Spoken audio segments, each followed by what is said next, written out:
Okay, let's see if I'm actually live and not.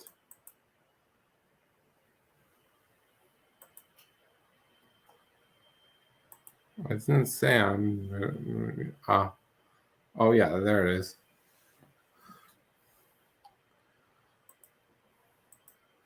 I'm just waiting for people to come on. So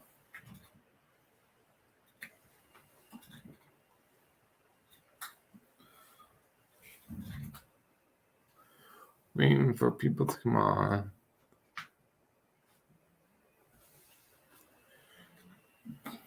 So we'll be reading some Chairman Mao today. Just waiting for people to come on. You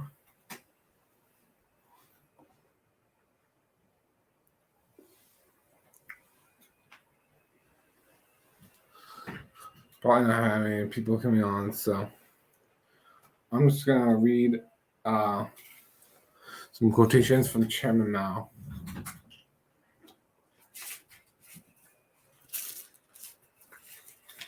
All right. Here's the book.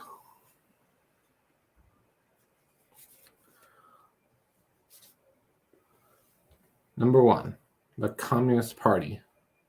Chapter 1, the Communist Party. The force at the core leading our cause forward is the Chinese Communist Party. The theoretical basis guiding our thinking is Marxism-Leninism. If there is to be a revolution, there must be a revolutionary party. Without a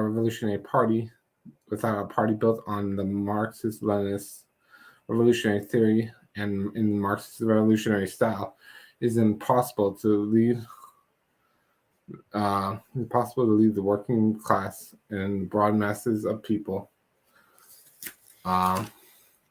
in defeating imperialism and its running dogs.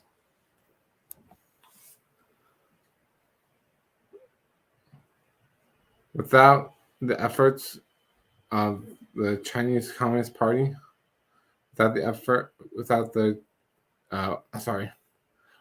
Chinese Communist and as the mainstay of the Chinese people,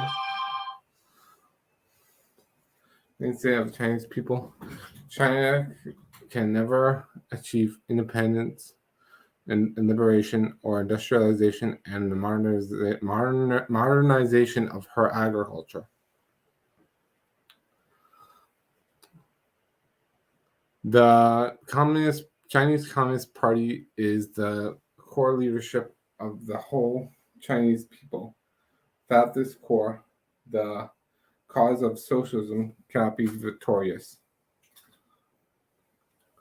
A well-disciplined party armed with the theory of Marxism-Leninism, using the method of self-criticism linked with the masses of people, an army under the leadership of such a party, a united front of all revolutionary classes and all revolutionary groups under the leadership of such a party. These are the three main weapons with which we have defeated the enemy. We must have faith in the masses. We must have faith in the party. These are two cardinal principles. If we doubt these principles, we shall accomplish nothing. Armed with Marxist-Leninist theory and ideology, the Communist Party of China has brought a new style of work to the Chinese people, and style of work which essentially entails integrating theory with practice, forging close links with the masses, and practicing self-criticism. No political party can possibly lead a great revolutionary movement to victory unless it possesses revolutionary theory and a knowledge of history and has a profound grasp of the practical movement. As we used to say, the rectification movement is a widespread movement of Marxist education. Rectification means the whole party studying Marxism through criticism and self-criticism. We can certainly learn more about Marxism in the course of the rectification movement.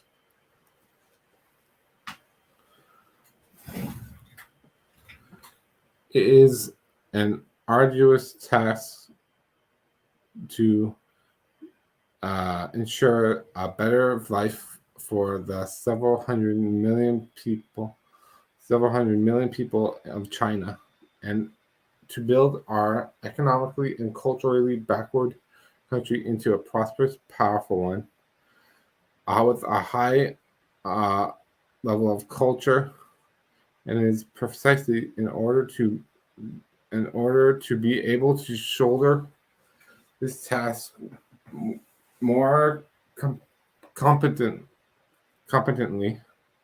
and work better together with all non-party people who are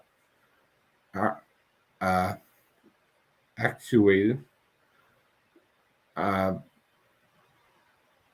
by high ideals and determined to institute reforms that we must conduct for the rectification movement, but both now and in the future, and constantly rid ourselves of whatever is wrong.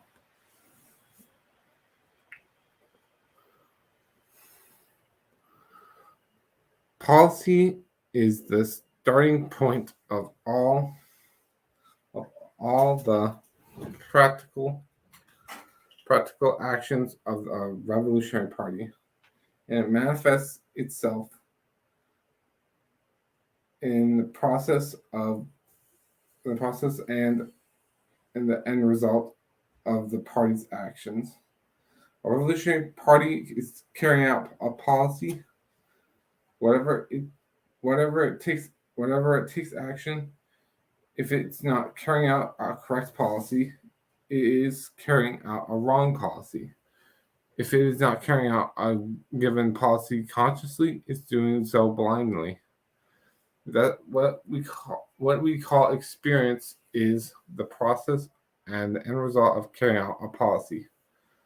Only through the practice of the people, that is through experience, and can we verify whether a policy is correct, whether a policy sorry, I lost the place. Whether a policy is correct or wrong, and determine to what extent it is correct or wrong. But people's practice, people's practice, especially the practice of a revolutionary party and the revolutionary masses, cannot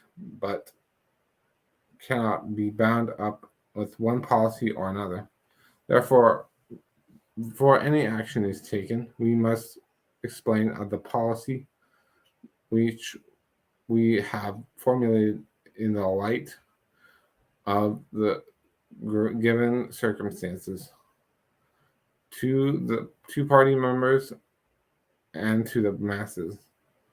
Otherwise, party members and the masses will depart from the guidance of our policy, act blindly, and carry out a wrong policy.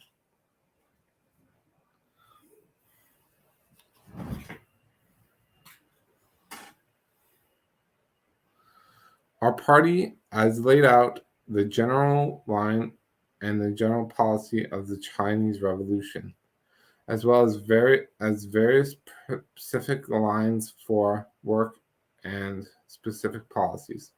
However, while many comrades remember our party's specific specific lines for work and specific policies. They often forget the general line and the general policy. If we actually forget the party's general line and general policy, then we shall be blind, half-baked, muddle-headed revolutionaries. When we carry out a specific line for work and a specific policy, we shall lose our bearings and vacillate now to the left. Fellas, I don't know. Is it vacillate? Facilitate? Yeah, facilitate or facilitate. Yeah.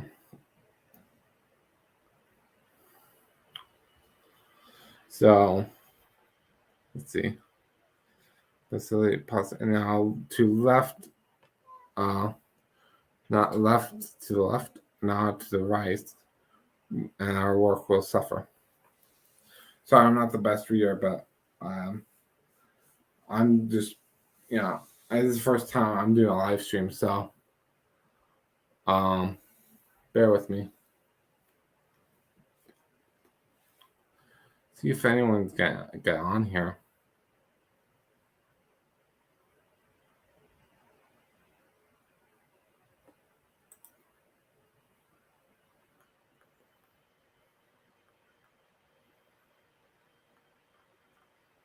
Let's see.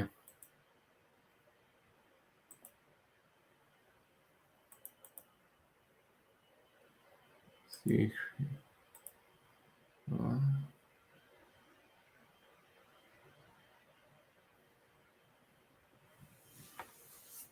Okay. I'm just checking. I'm just gonna. Let's see.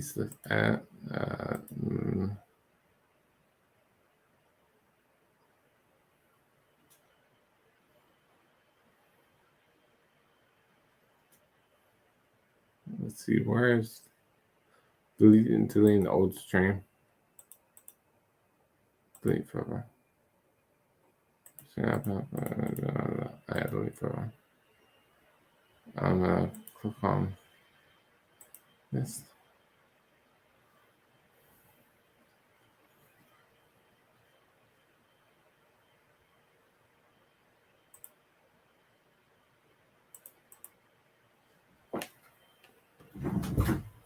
Oh, hold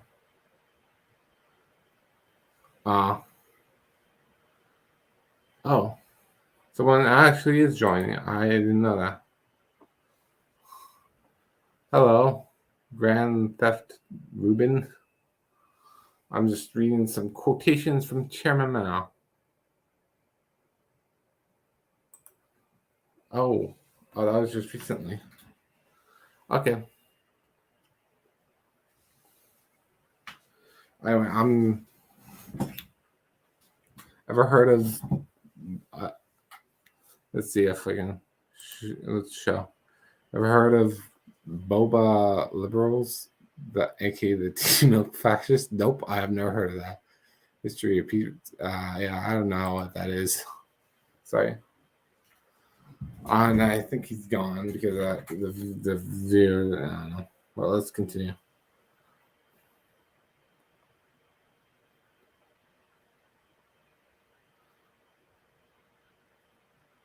Policies, tactics, and taxes are the life of the party.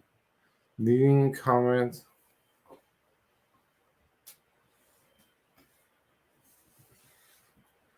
I heard. Okay, I'll just finish this quote first. Policies and tactics are the life of the party. Leading comrades at all levels must give them full attention and must never, on any account, be neglected. All right, that's enough. I was just reading the first chapter. Let's see. I have heard of stories of the Boba liberals are passing Chinese celebrities, including Jackie Chan. Oh, throwing bombs at ours and mainlanders to mainlanders. Oh, wow. Yeah. There's a bunch of anti-China hatred going on. If you could share this with your friends or share this with anyone, share this with friends, it would be great. I might read more of this book if we can get more people on. Yeah.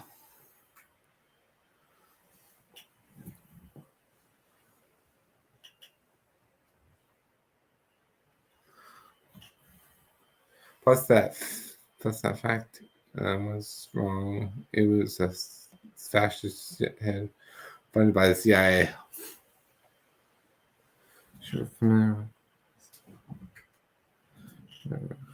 Far right corruption. Not sure you're familiar with Hong Kong. Is that Hong Kong or is it HK? HK, but I don't know. I do know that the majority of anti-communists are far right cockroaches. Yep, that's true. Far right. It's just insane.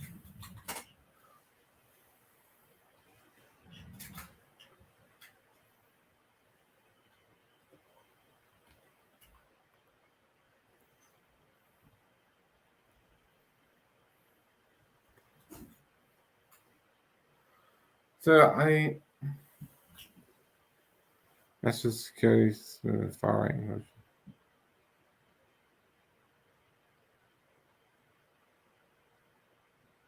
I'll show this. I'll show you this. The national security became a success, and the far right roaches are leaving the city and they're going to exile. Is this in China? Is this in China? Or what is this? I'm not sure that actually show. Let's see. Ever heard? Oh yeah, Finnish Bolshevik. Yeah, I heard of him.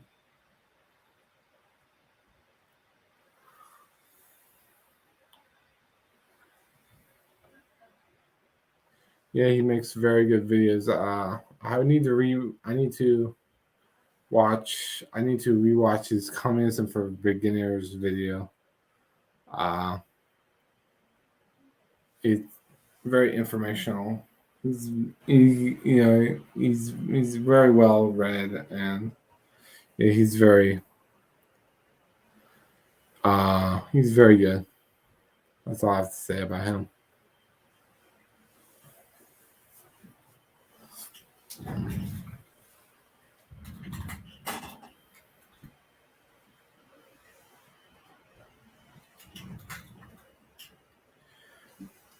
They're down the Grey Zone.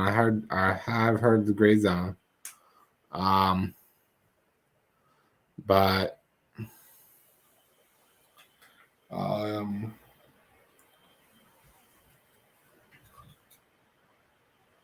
yeah. So I haven't seen much of the Grey Zone, but I heard they're pretty good. I think I've seen something like they're talk about Nicaragua or something like that. I don't know. I think so. Yeah, it's been a while. I haven't heard of his name that name before though.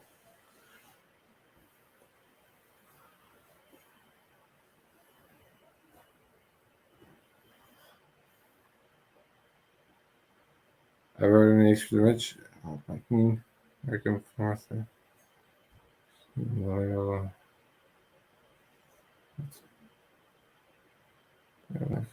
Oh, yeah, I heard of Nathan Rich.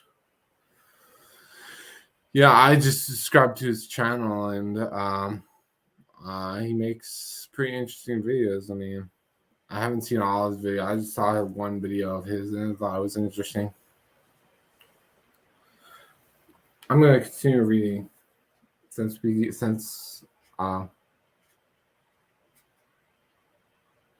yeah, yeah, yeah.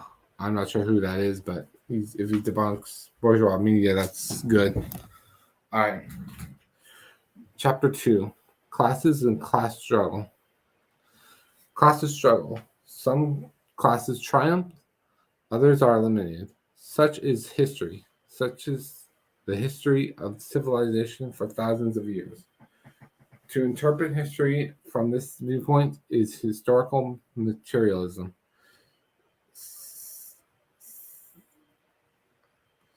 Um, Hold on. To interpret history from this viewpoint is historical materialism, and standing in opposition to this viewpoint is historical idealism.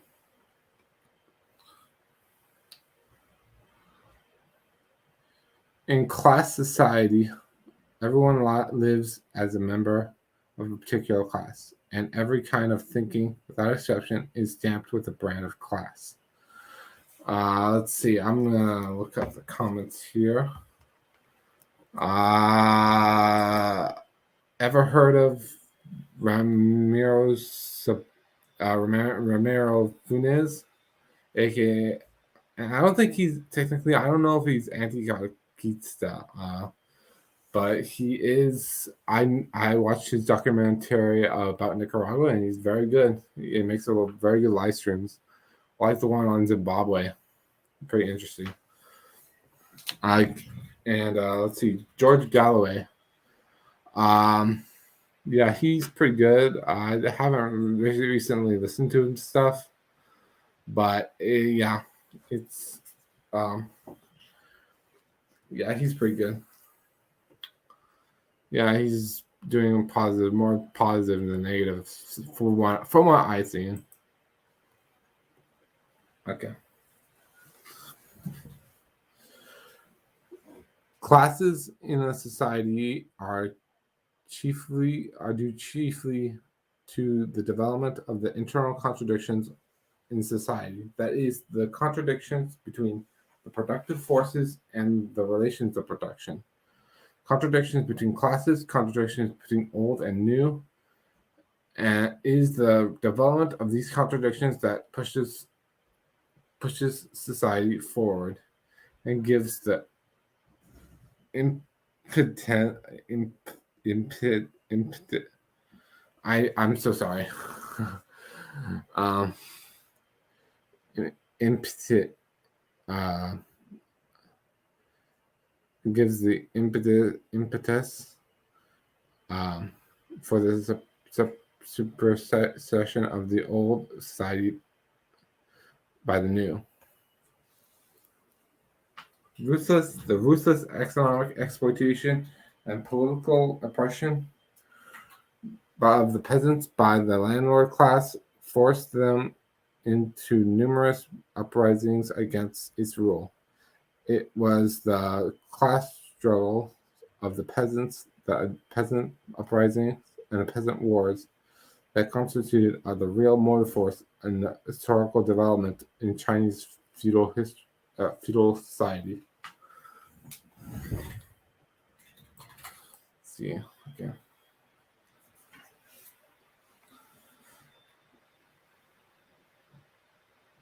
In the final analysis, national struggle is a matter of class struggle. Among the whites of the United States, it is only the reactionary ruling circles who oppress the black people. They can in no way represent the workers, farmers, revolutionary intellectuals, and other enlightened persons who compromise the overwhelming majority of white people.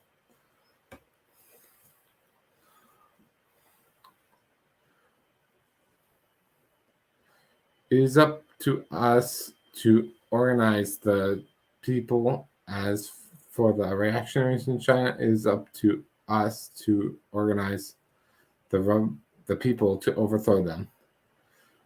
Everything reactionary is the same. If you don't hit it, it won't fall. This is also like sweeping the floor. As a rule, wherever the broom does not reach, the dust will not vanish of itself. The enemy will not perish him for himself, of himself. Neither the Chinese reactionaries, neither the Chinese reactionaries, nor the aggressive forces of U.S. imperialism in China will step down from the stage of history of their own accord. The revolution is not a dinner party, or writing an essay, or painting a picture, or doing embroidery. It cannot be so refined, so leisurely, so gentle, so temperate, kind, courteous, restrained, magnanimous. A revolution is an insurrection, an act of violence, by which one class overthrows another.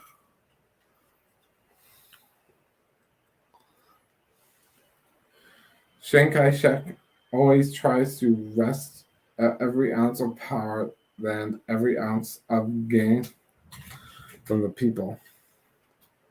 And our policy is to give him tit for tat and to fight him for every inch of land.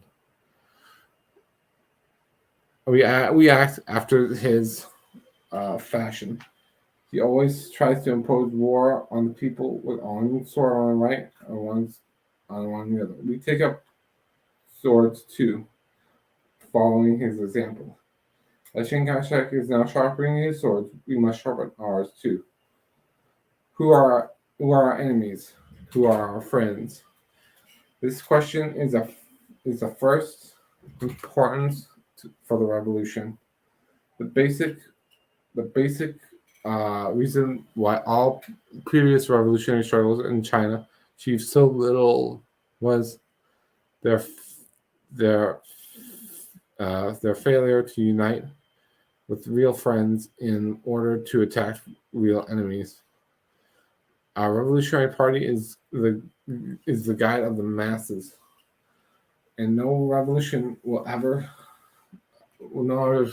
ever succeeds in the Revolutionary Party when the Revolutionary Party leads them astray.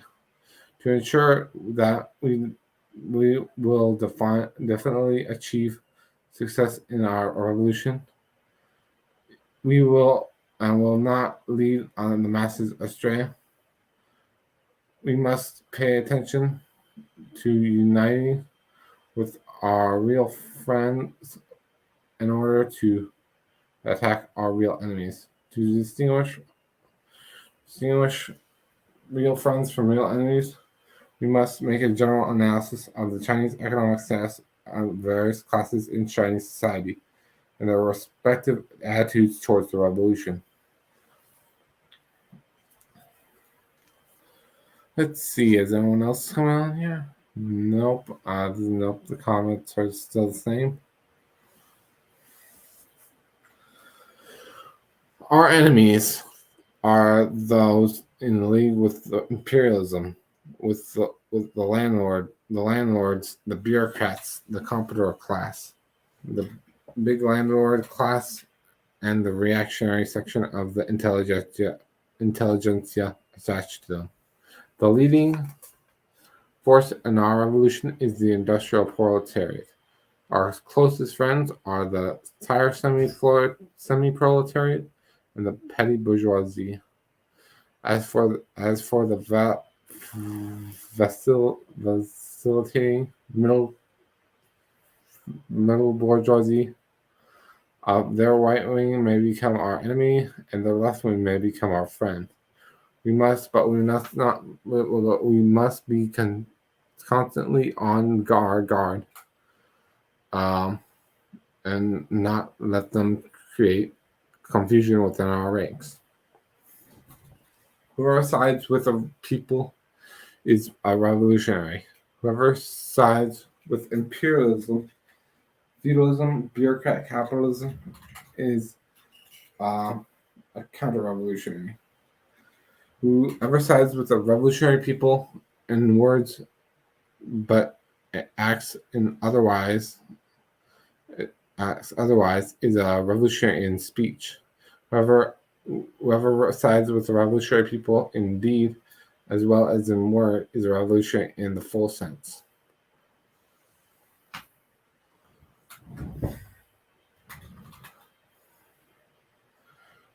I hold that it is bad as far as we concerned if a person, a political party, uh, concerned, oh yeah, I'll start over. I hold that it is bad as far as we are concerned, if a person, a political party, an army, or a school is not attacked by the enemy. For in that case, it would definitely mean that we have sunk to the level of the enemy.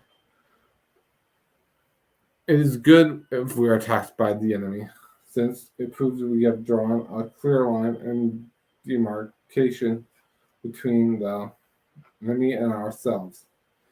It is better if the enemy attacks us wildly and paints us as utterly black without a single virtue. It demonstrates that we not all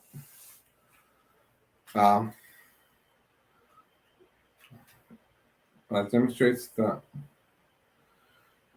not wait demonstrates that we will draw a clear line of demarcation between the enemy and ourselves, but achieved a great deal in our works. We should support whatever the enemy opposes, and opposes whatever the enemies oppose whatever the enemy supports.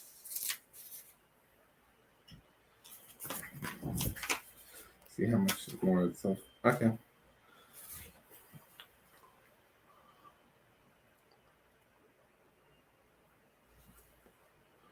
Our stand is that the proletariat of the proletariat and of the masses. For the members of the Communist Party, this means keeping to the stand of the party, keeping to the party spirit and the party's policy. After the enemies with guns have been wiped out, there will still be enemies without guns. We are bound to struggle desperately against us. They are bound to struggle desperately against us. We must never regard these enemies lightly. If we do not now raise and understand the problem in this way, we shall commit the greatest mistakes. The imperialists, the domestic reactionaries, will certainly not take their defeat lying down. They will struggle to the last ditch. After there is peace and order throughout the country, they will still engage in sabotage and create disturbances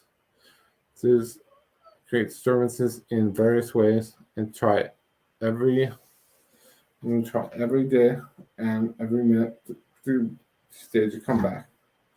This what is inevitable, and beyond all doubt, and under no circumstances we must relax our vigilance.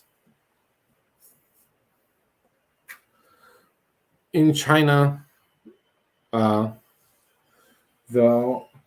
the main socialist transformation has been completed with respect to the system of ownership, and although the large-scale and turbulent class struggles and masses of characteristic of the previous revolutionary periods have in the main come to an end, there is still remnants of the overthrown landlord comprador classes, and there is still a bourgeoisie, and is remodeling the petty bourgeoisie, and has only just started.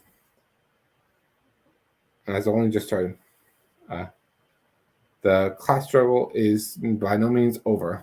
The class struggle began between the proletariat and the bourgeoisie.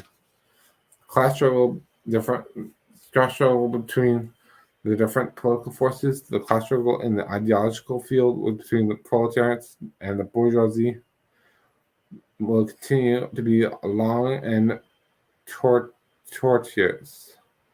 courteous, and at times we will even become very acute. The proletariat seeks to transform the world according to its own world outlook, and so does the bourgeoisie in this respect. Uh, the question will become, well, sorry, question will win out. Socialism or capitalism is still not really settled.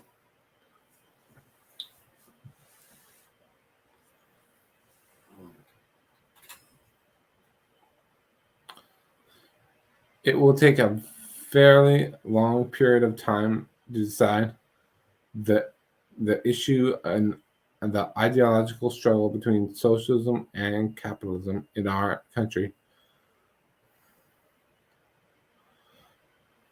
The reason that is the influence of the bourgeoisie and intellectuals who come from the old society and will remain in the country for a long time to come. And so will their class ideology. Oh shit! Sorry, I was messed up. We're okay. Might start over. No, not the whole thing, but I can do.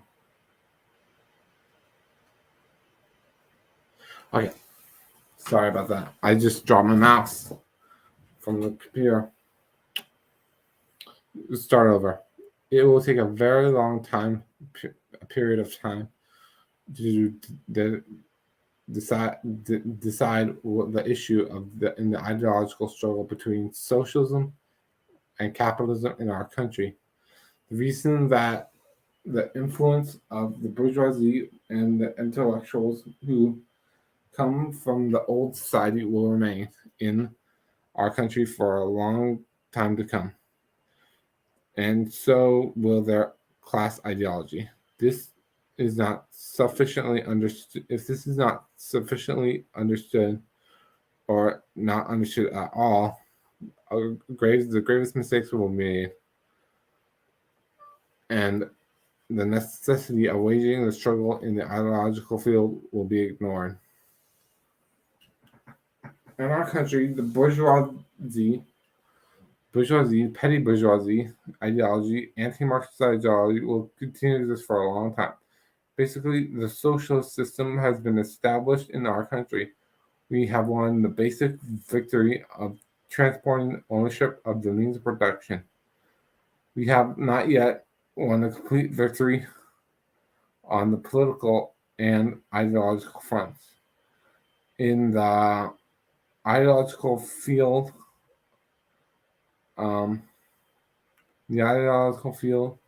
the question who will win in the struggle between the proletariat and the bourgeoisie has not yet really settled yet. We still have to wage a protracted struggle against the bourgeoisie, petty bourgeoisie ideology. It is wrong to understand. It's wrong to not to understand this. And is to go and this understand this and to give up ideological struggle. All erroneous ideas, all poisonous sweet, all ghosts, all monsters must be subject to criticism. In no circumstances should they, however, be allowed to spread unchecked. However, the criticism should be fully reasoned, analytical, and convincing, not rough, bureaucratic, metaphysical, or dogmatic. Both dogmatism and revisionism run counter to Marxism. Marxism must certainly advance, but develop along with a development of practice and cannot stand still. It will become lifeless if it remained stagnant and stereotyped. However, the basic principles of Marxism must never be violated. Otherwise, Otherwise, mistakes will be made. It is dogmatism to approach Marxism from a metaphysical point of view and to regard it as something rigid, and it is revisionism to negate the basic principles of Marxism, and to negate its universal truth. Revisionism is one form of bourgeois ideology. The revisionists deny the differences between socialism and capitalism, and the dictatorship of the proletariat and the dictatorship of the bourgeoisie. They advocate, in fact, not socialist line, but the capitalist line. Under present circumstances, revisionism is more I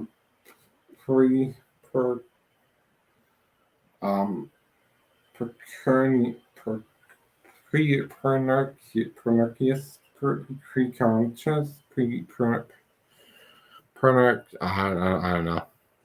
It's worse, basically. I think it's saying it's worse than dogmatism. And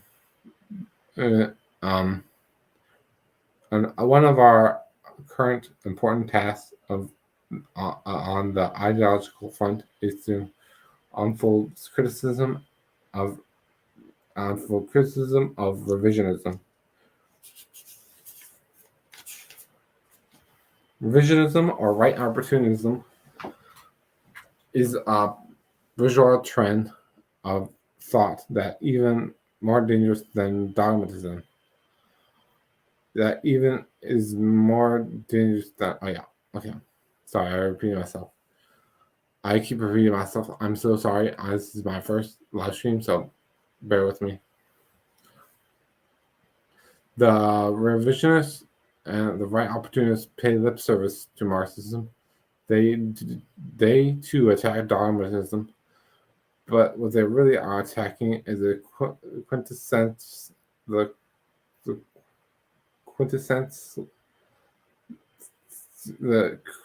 quintessences of Marxism. They do not oppose or distort materialism and dialectics, but oppose or